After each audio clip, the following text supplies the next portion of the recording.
Hello, welcome to Let's Get Down to Business with the Prince Rupert and District Chamber of Commerce.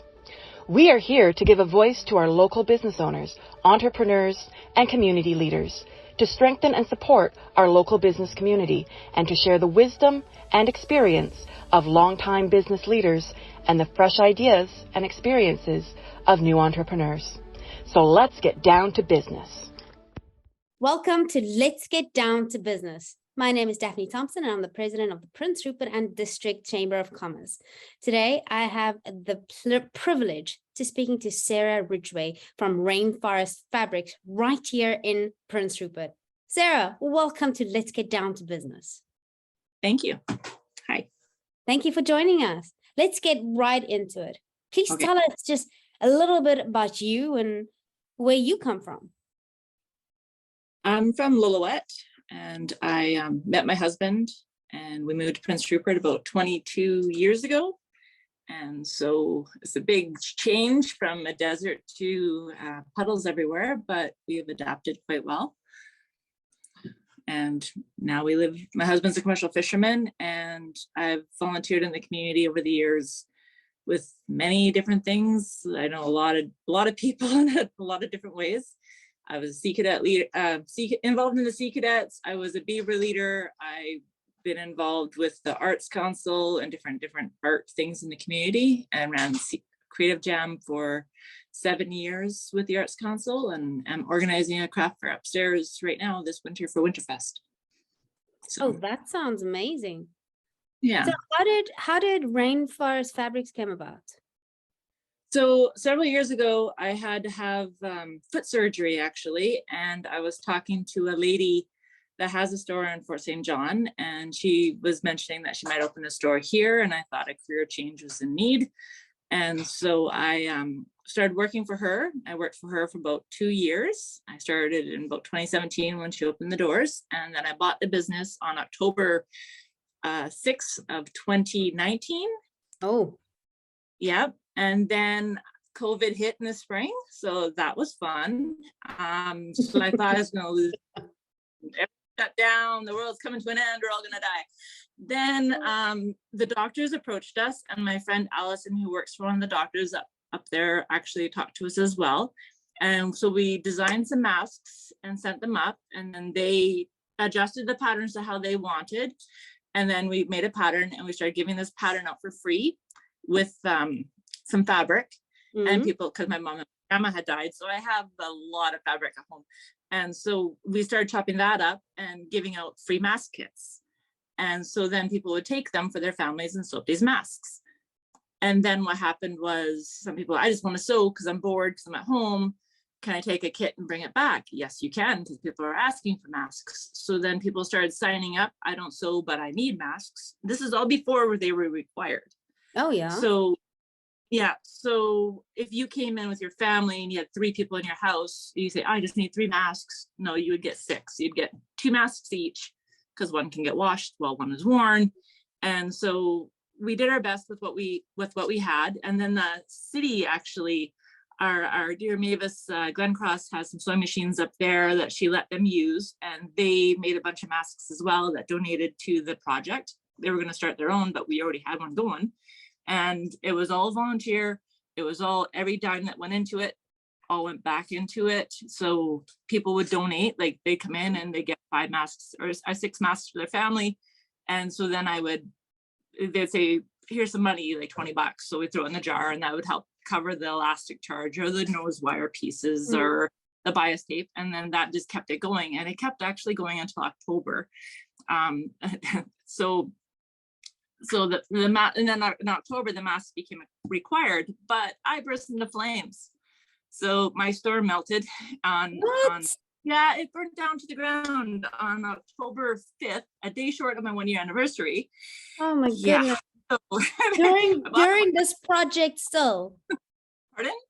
During the project as well, where you're giving away and you're doing so much for the community, the store burnt down. Yeah. We actually gave out over 5,000 masks. We made scrub caps and covers and scrubs as well. Allison and a bunch of other ladies done tons. I had a list of all the people that were actually doing this because we wanted to have a dinner after it was all done. And yeah, none of that happened. But yeah, it was just like Trish Flanagan. She's another one that made tons of masks. Christine Pottle made a ton of masks. There's a friend that was on a sailboat. When she was here, I go over to Dodge Cove and here's some more fabric. And then she makes some more masks. And I came back to the program. We had people lined up down to Subway to collect free masks.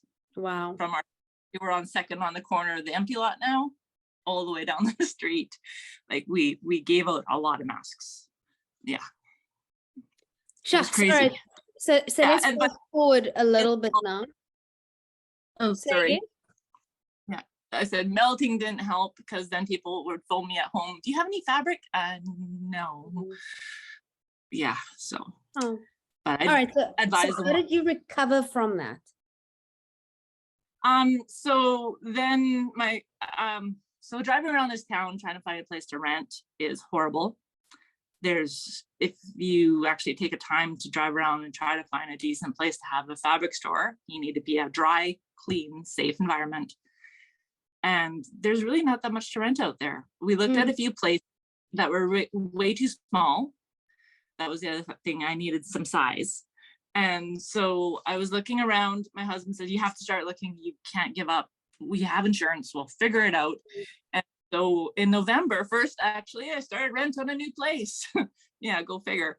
So I phoned my wholesalers and told them this is what happened. They were all amazing.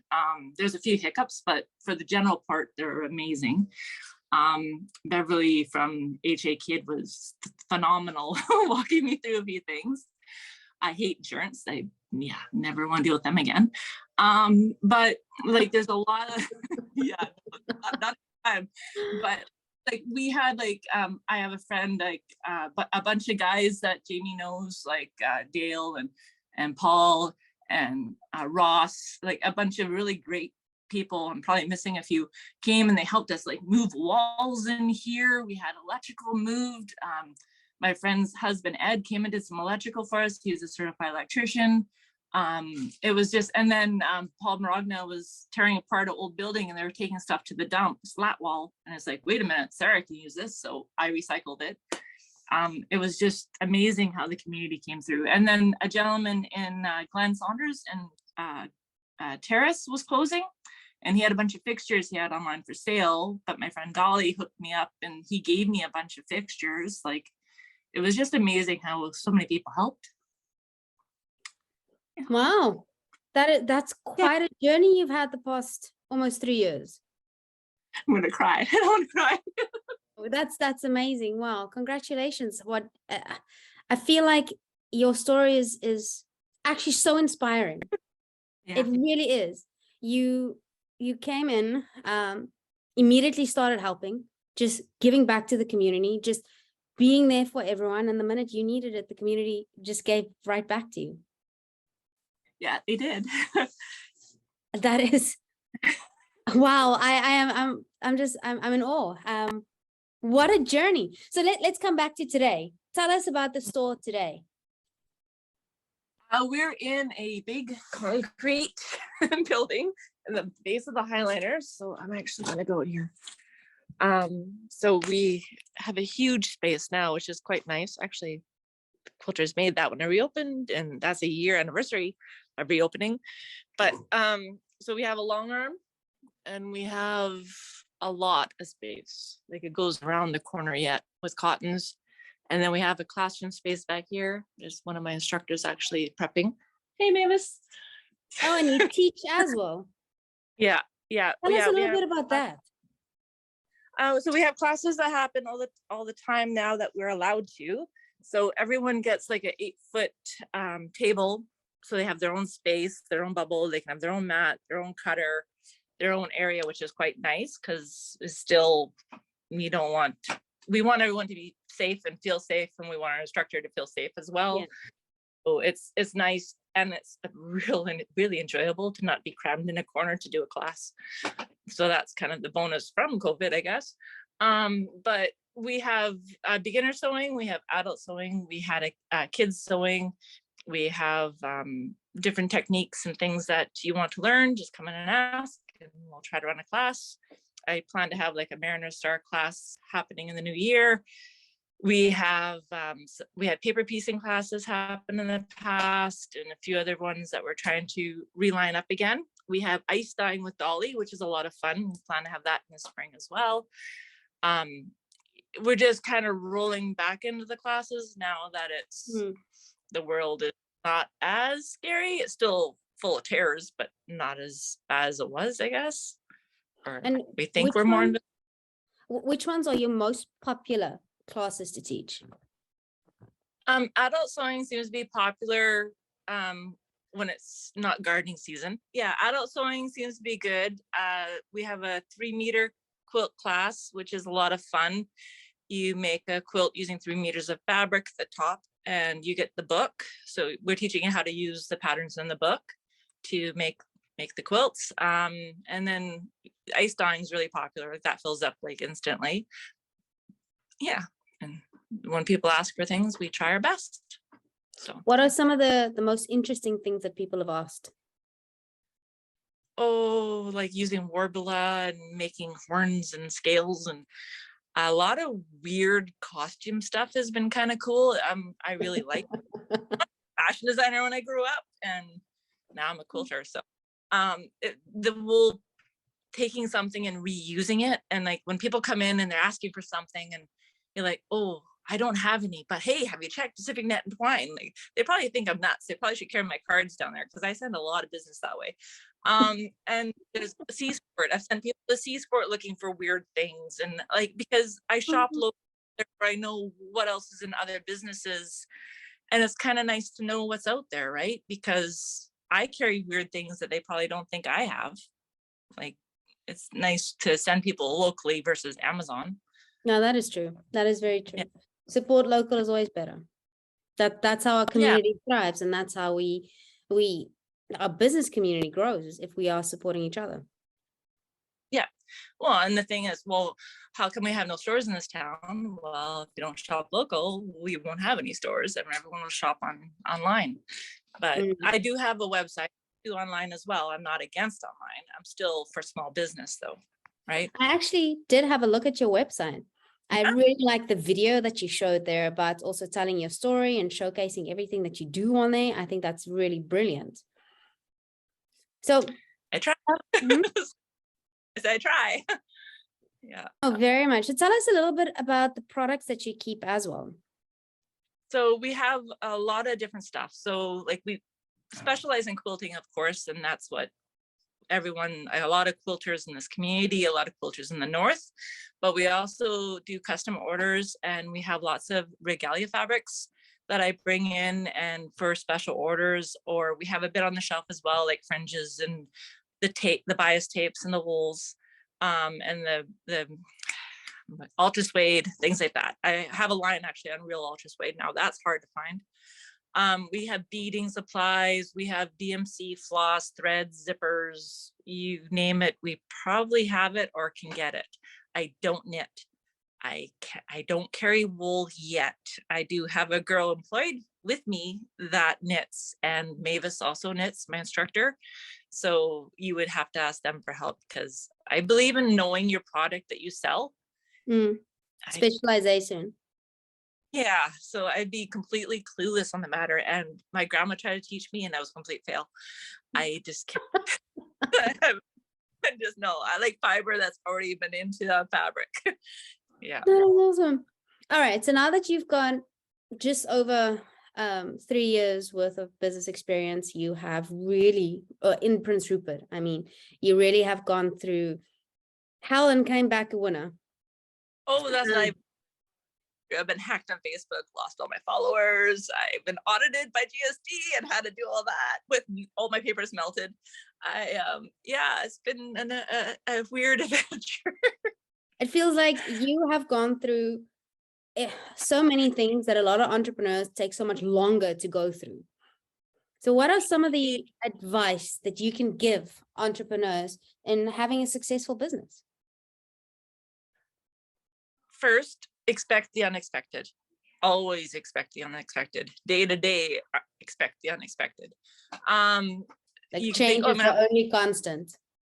Well, yeah, because like you say, oh, I'm gonna have a slow day today. It's historically slow on Wednesdays, and it will be a zoo. Like you or a cruise ship will show up on a Sunday and say, hey, you're supposed to be open today, but I never got a call. But there's a tick beside the name Rainforest Fabrics. Like, no. So I'm in Dodge Cove building, and I got my girl to come down and open the store. Right? You have to be fly by the seat of your pants to keep a small business alive. So be punctual. Always, you're going to be open from 11 to 5. Be open from 11 to 5. Don't be like, oh, I closed early because it's sunny today. No, it's not acceptable. That's how small businesses die, is by not being constant. Even if it is been in all day. Find something to do. And be like, look online and talk to other small businesses, maybe in your area of expertise. Like I have friends in the fabric industry, like Kathy's quilt shop, and there was a lady in Burns Lake I used to talk to a little bit, and I peek in all these other stores and see what they're selling and talk to them a little bit, and then you can get more advice into where you want your direction to go, right?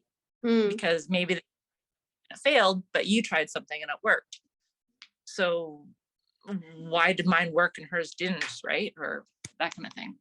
So what I'm hearing you giving advice on is one, networking, definitely networking in the niche that you are in, get to know the community, and also mentoring in different ways of this worked for this person, this worked for that person. You don't have to make all the mistakes yourself. That's right. And customer service, know your customers. Yeah. Learn what, because when you have a store, I can have the store full of batik fabric because I love batik fabric, but not everybody does. So when you buy for your store, if you're retail, think of at least 5 people, and not always the same 5 people, that would like something that you're trying to sell. I love what you just said there. Like, who is your ideal customer? Who is the person, but name them, know their story, know what they like, know where they get their information from, know what is the next thing that they might want to have, communicate with them, ask them questions. Yes. Ask them, oh, why do you like it? Not just, oh, I like tulip pink. Well, that's great. Why do you like it? Well, I love her flower prints. Okay, now we're narrowing it down. Yeah. I can't carry tulip pink, but I can afford maybe to carry a line or 2 that she has, right? Yeah. Like, it's just, so you just have to kind of get their niche on what people like and go from there, I guess, more so. And what is the future? Like, what is the future? What does the future look like for Rainforest Fabrics? I'm hoping that I'm still around in a few years. I'm trying my best to rebuild from scratch after melting, and I actually had everything getting to the direction that I wanted it before the fire, and now it's taking forever to kind of even get back to there. But when I look around my store, I think, oh, I have lots of space and it's open and it's big. And then I go into these other quilt shops and they're smaller, but it feels like they're so full. But like, I counted just my cottons the other day. I have 1,000 bolts of cotton fabric. There's a store in Canmore bragging that they have 800 bolts. And I go in there and it's like, wow, this is full and so cool and neat. But yet I have 200 something more bolts of fabric, but I feel more airy and open, and I feel like I have less because I'm more spread out, I guess. But would I take the crammed space, or would I like the airiness? I guess I like the airiness of this. It's just, I have to advertise better on what I have and how much I have of it, so people actually can take into account that, yes, I do have the same kind of stock. I'm just not crammed into a 100-foot square, basically. Like, I have a lot of space. So tell us about the stock that you do have currently. Well, I have a lot. Like, I have Halloween prints and Christmas prints and florals and kids and novelties and First Nations prints, and a lot of blenders and batiks. As far as cottons go, I carry the battings and stuff in the back of the store because they're huge and I can't have them up front. I have minkies and backings for quilts because I do the long arm quilting. And so if you have a top that you have and you don't like the quilting part, my machine helps me get that done for you, and I can do designs on it. So I sell the backings for quite a bit of quilts, and I go through backings quite quickly. And then I have felts, and I'm just trying. It's like, yeah, I have felts and flannels and fleeces and fashion prints, and I had so much. So it's hard when you say, what do you have? Because, okay, what did I have when I melted? What have I reordered that's just not here yet? That's probably in a container somewhere in China. And what do I actually have on the floor? So yeah, it's like, So tell us, where is your business right now so that people can go there and see what is in stock? I am on the main level of the Highliner Hotel on the ocean side. Unit 100, 815 First Avenue West. Nice. And how can we get hold of you? You can either email us at sewwhatpr@gmail.com or give us a call at 250-627-8739 or come to see us, or our website, www.rainforestfabrics.com. And before we end off, let's get down to business. What is one piece of advice or one tip that you can leave our business community with? Follow your dreams and just be persistent. If you see a need, fill a need. Basically, if you have a vision, like there are so many people that quilt in this community and sew in this community and mend in this community, and there's boat people, there's like, we have upholstery fabrics for doing boats. Like, you fill a need that they need. And I don't know how to answer that properly. I feel weird. No, but what I hear you said is be persistent, which means shit happens. COVID happened. Yeah. The fire happened. Expect the unexpected, but the determined heart always beats luck. Consistency always trumps any kind of talent or any kind of luck. The more you are consistent, you will find success somewhere. Yeah, that sounds better. Can you say that? Oh boy, okay. But it was awesome having you on the show. Sarah, yeah. Thank you so much for being here. It is great. And yeah, all of our listeners, if you need to get your fabrics done or any kind of sewing needs, Rainforest Fabrics is the place to get it. And that is me, Daphne Thompson. I'll see you next time on Let's Get Down to Business.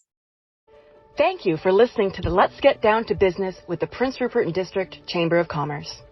If you would like to be featured as a guest on a future episode, please email us at rupertchamber@gmail.com or direct message us on Facebook or Instagram at Prince Rupert Chamber.